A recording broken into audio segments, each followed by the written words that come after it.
j'espère que vous allez bien. Alors, je vous souhaite la bienvenue dans cette nouvelle vidéo dans les blogs YouTube, donc Inside Beauty.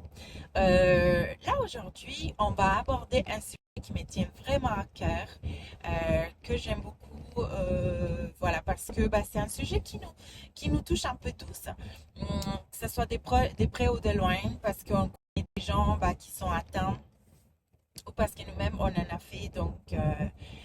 l'expérience, c'est la dépression. Comment s'en sortir de la dépression? Donc aujourd'hui, là, je suis hyper contente parce que là, je m'en vais chercher donc Sophie Chiazac, psychologue, et elle va nous aider donc à comprendre un peu comment ça se passe et surtout trouver des outils et des moyens pour pouvoir gérer donc ces dépressions. Comment s'en sortir? C'est quoi les gestes à avoir pour s'en sortir ou pour aider à en sortir quelqu'un à qui on tient à cœur? Donc, ne quittez pas, ça va être super intéressant. Et allez, on va la chercher. Alors, bonjour Sophie. Bonjour Jenny. Bienvenue. Merci beaucoup d'avoir accepté de partager donc cet espace avec nous.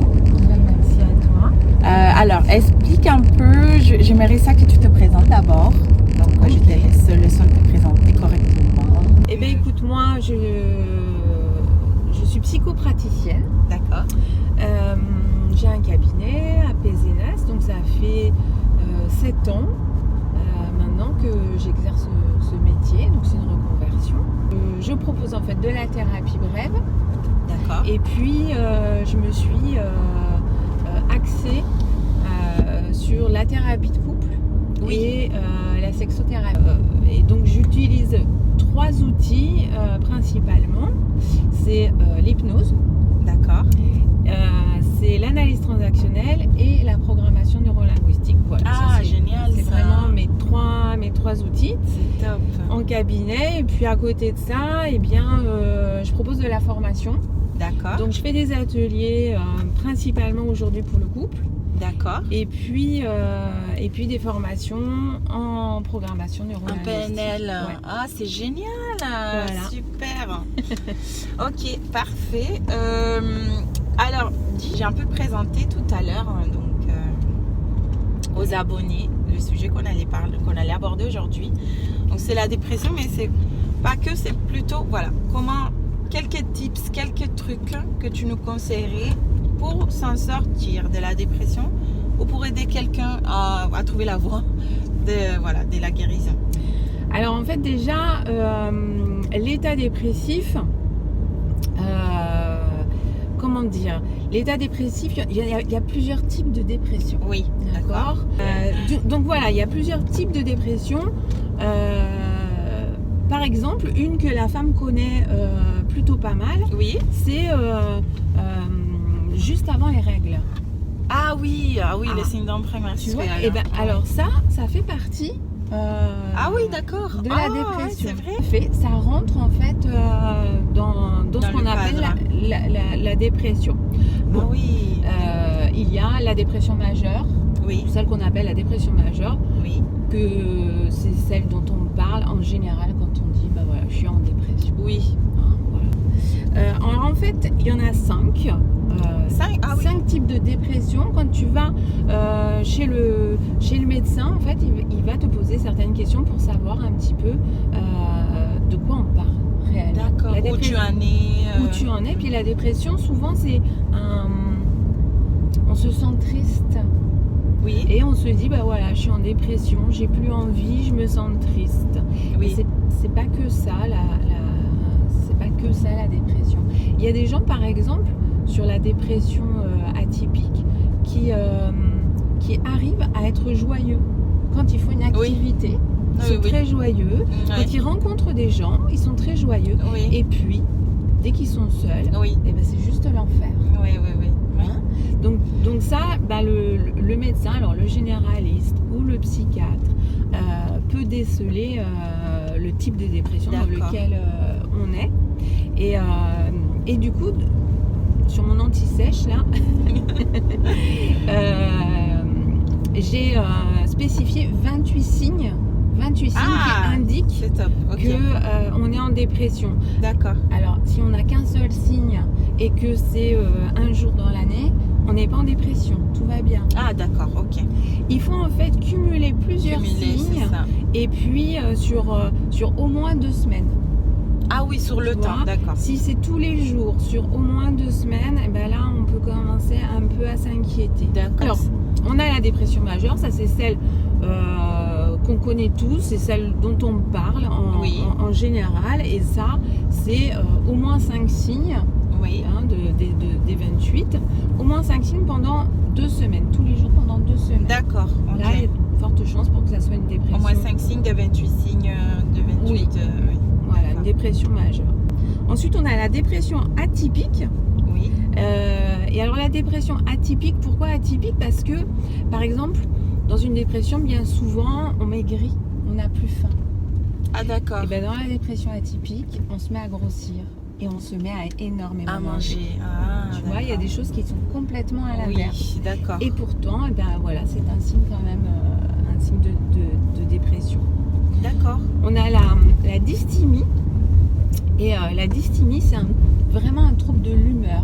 On est vraiment plus sur l'humeur. Donc c'est comme dans la bipolarité? Non. Alors oui, en effet. Alors la bipolarité, on aurait pu en parler, mais c'est un autre trouble. D'accord. Tu vois, Donc dans l'humeur, quand tu dis, c'est être toujours de mauvaise humeur? Ou... Alors on est en colère, Ah, on est extrêmement triste. ah, Voilà, c'est vraiment au niveau de l'humeur. d'accord. Ensuite, on a le postpartum. Ah oui, le baby blues. Alors, c'est plus que le baby blues. Ah oui, Le baby blues, c'est gentil à côté. j'ai envie de d'accord. dire. Ok. Puis le baby blues, bah, c'est très courant, c'est la chute hormonale. Oui, c'est ça, c'est un changement hormonal. Voilà. Alors que vraiment, la dépression postpartum, c'est, elle intervient à peu près 6 à 8 semaines après l'accouchement. Et là, c'est pareil, c'est une, une dépression. Ah oui, c'est plus tard. Hein. Oui, D'accord. c'est beaucoup plus tard. Et c'est très compliqué parce que la maman, elle culpabilise en fait. Ah, Beaucoup, d'accord. beaucoup. Donc du coup, elle en parle pas. Ah, d'accord. Elle culpabilise de se sentir comme ça, triste en fait. Voilà, elle se sent triste et puis elle se sent incapable. Ah, Tu vois. d'accord. Et c'est vrai que étant dans cet état-là, la relation avec le bébé est difficile. Ah oui, j'imagine. Ah oui.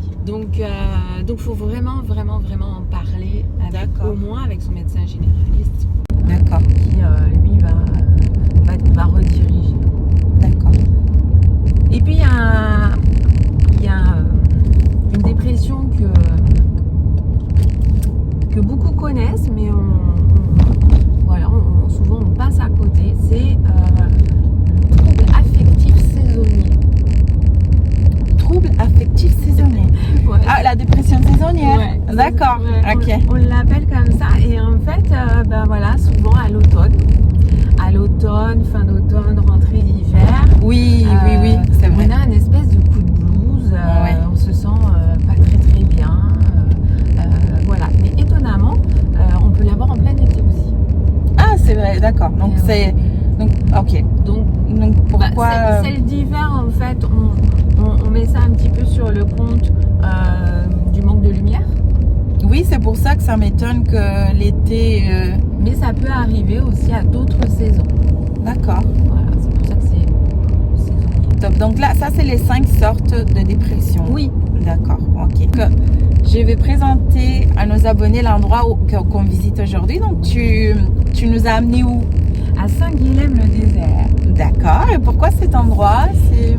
Écoute, alors d'une, c'est pas loin de chez moi. Et de deux, je trouve ça tellement mignon, ce petit village perché un peu dans les montagnes.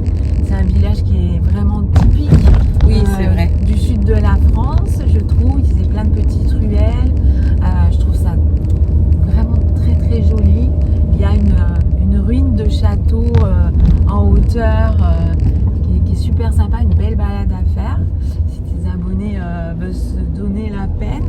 C'est vrai qu'il y a, oui, et on peut faire de la randonnée du coup. De la randonnée, et puis voilà, quand on est en dépression, c'est bien. Oui, c'est vrai. Ok, mais on va montrer ça aux abonnés, puis on va continuer à parler de notre sujet d'aujourd'hui. Allez, c'est parti. Avec plaisir. Alors nous voilà à Saint-Guilhem-les-Déserts. Donc là vous voyez donc la place du village avec le grand arbre au milieu. C'est un endroit magnifique où vous pourrez faire une pause. Il y a des petites rues sympas, médiévales, où vous pourrez vraiment vous promener, profiter du patrimoine donc, du sud de la France. Hein.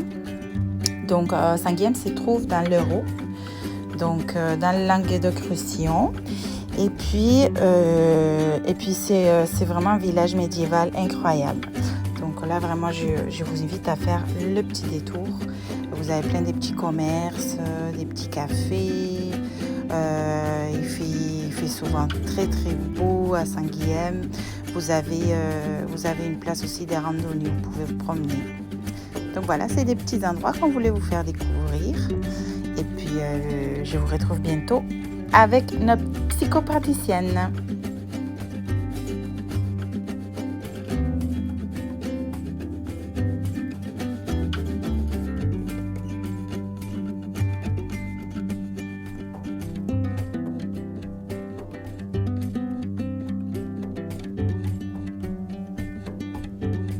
Alors, donc là, on a parlé des 5 sortes de dépression.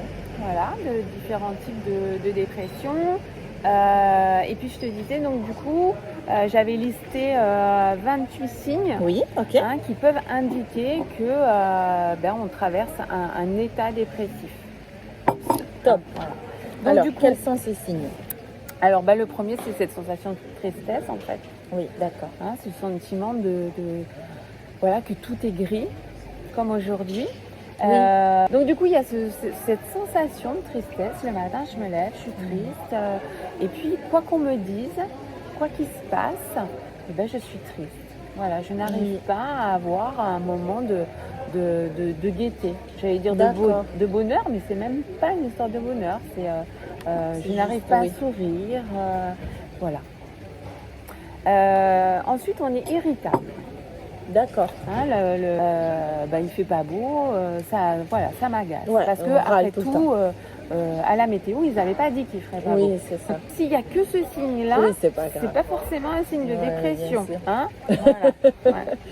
C'est bien de le dire parce que... De le préciser parce qu'il y a des jamais contents. Oui, des râleurs, il y en a Il y a beaucoup. des râleurs. Voilà. Bon, ils ne sont pas forcément en dépression. C'est bien. Ensuite, il y a la frustration. On se sent tout le temps frustré.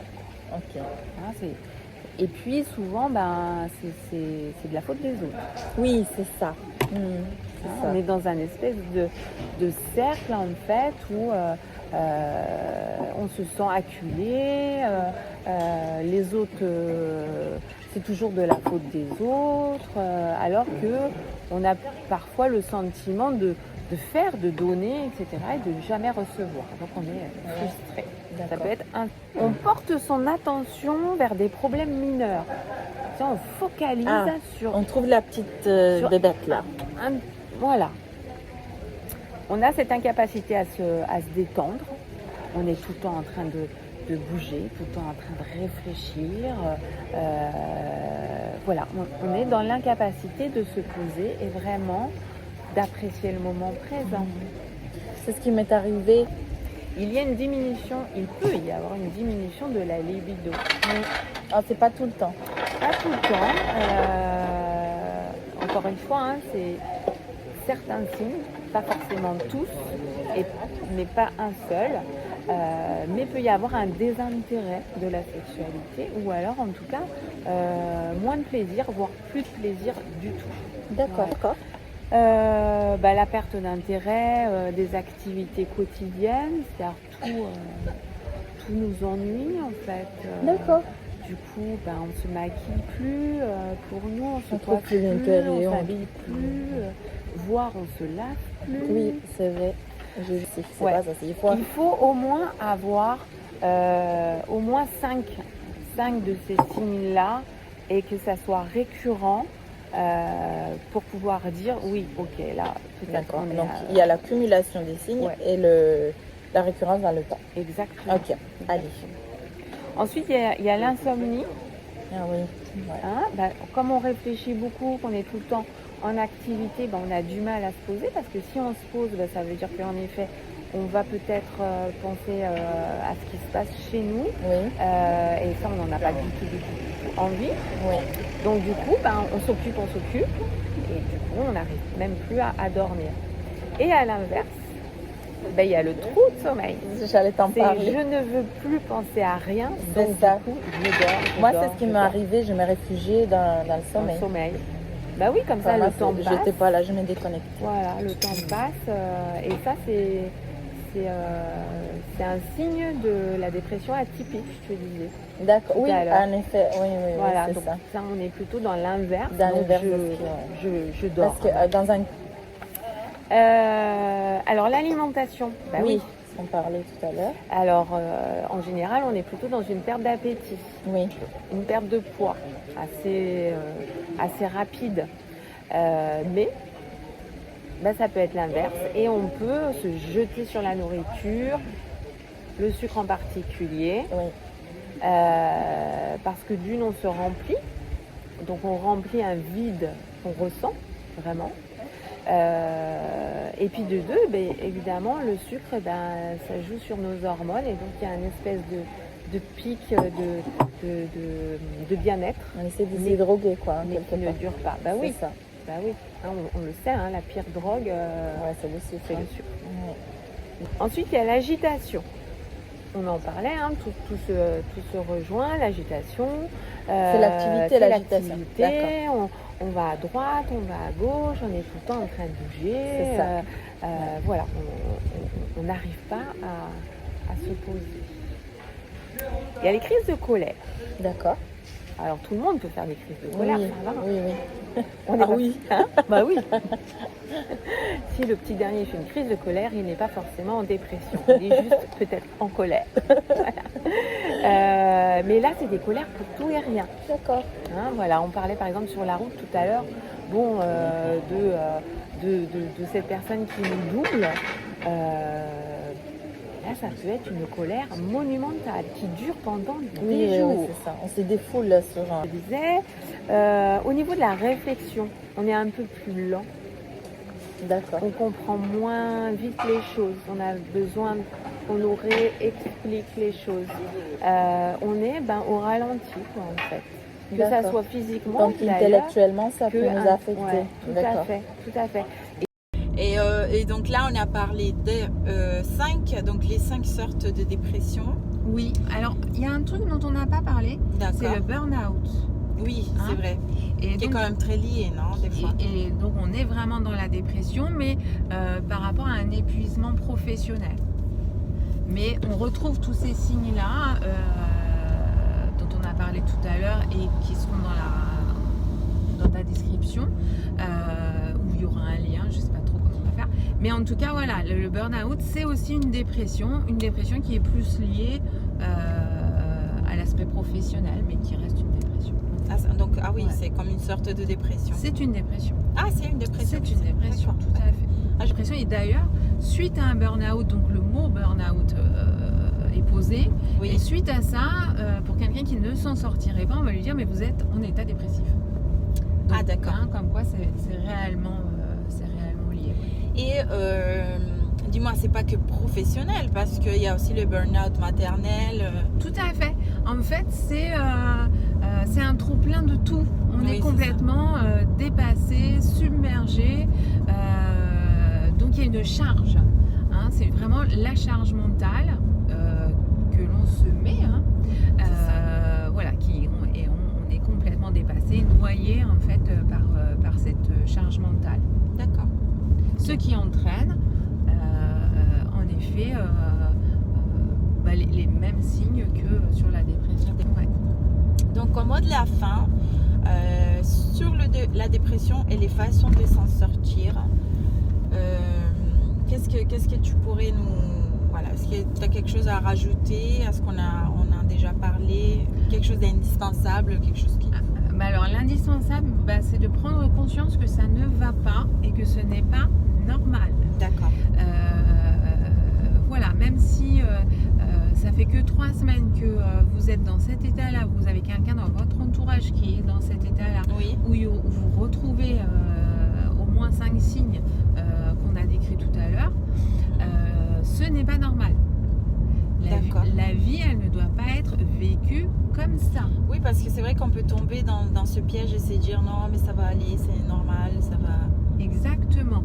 Donc du coup, il faut savoir s'écouter, et si dans votre réalité ça ne va pas, c'est douloureux, et bien il faut faire quelque chose. Parce que, croyez-le, vous méritez d'être heureux. Oui. Hein? D'être épanoui, Donc, voilà. Donc soit vous ressentez quelque chose et ça ne va pas, allez voir quelqu'un, allez voir votre médecin traitant, allez voir un thérapeute. De toute façon, les gens vont vous rediriger s'ils ne se sentent pas compétents. D'accord. Ok. Mais en tout cas, ayez un premier contact et soyez bien persuadés que si ce que vous vivez ne vous semble pas normal, c'est que ce n'est pas normal. Merci beaucoup, Sophie. Et ben, je t'en Donc prie, là, merci à on toi. va aller te déposer. Oui. Donc les gens qui aimeraient rentrer en contact avec toi, que ce soit pour une thérapie de couple, au niveau de la dépression aussi, qui voudraient en parler avec toi, au niveau de la sexologie, c'est ça? Oui, sexothérapie. Sexothérapie. Comment ils peuvent te joindre? Eh bien, écoute, je vais te donner mon adresse mail. Je te donnerai Ok. toutes mes coordonnées si tu veux. Voilà, vous les verrez apparaître voilà. juste ici en bas. Voilà, si tu veux les placer. Et puis, donc, sur mon site, ils peuvent prendre contact, même prendre un rendez-vous en direct. D'accord, tu as un site internet. Oui, il y a Ok, un site c'est internet. top. Tout à fait. Je vous le mets ici. Comme ça, vous pouvez consulter et prendre rendez-vous si nécessaire. Je sais également que tu fais des courtes... c'est des vidéos, c'est ça? Ou des... Oui, sur mon site, il y a différentes vidéos. Donc, on va parler de Oui. différents outils. Par exemple, on parlait du triangle dramatique tout à l'heure. Donc, il y a Ok. une vidéo sur le triangle dramatique. Et puis, il y a aussi quelques séances d'hypnose. D'accord. Voilà, vous pouvez écouter à la maison tranquillement. Ok, chez vous. génial. Ça vous donne un petit aperçu de ce que peut être l'hypnose, même si c'est quand même très très généralisé. Ok, parfait. Merci beaucoup, Sophie. Et ben merci à toi et à J'espère pour que cette ça... petite visite. Oui, c'était sympa. En plus, c'est à Saint-Guilhem. Et puis, j'espère que ça pourra donc vous aider à mieux comprendre la dépression et aussi, surtout, les façons de s'en sortir et identifier. Tout à fait. Voilà. À la prochaine vidéo. Merci d'avoir été là. Merci.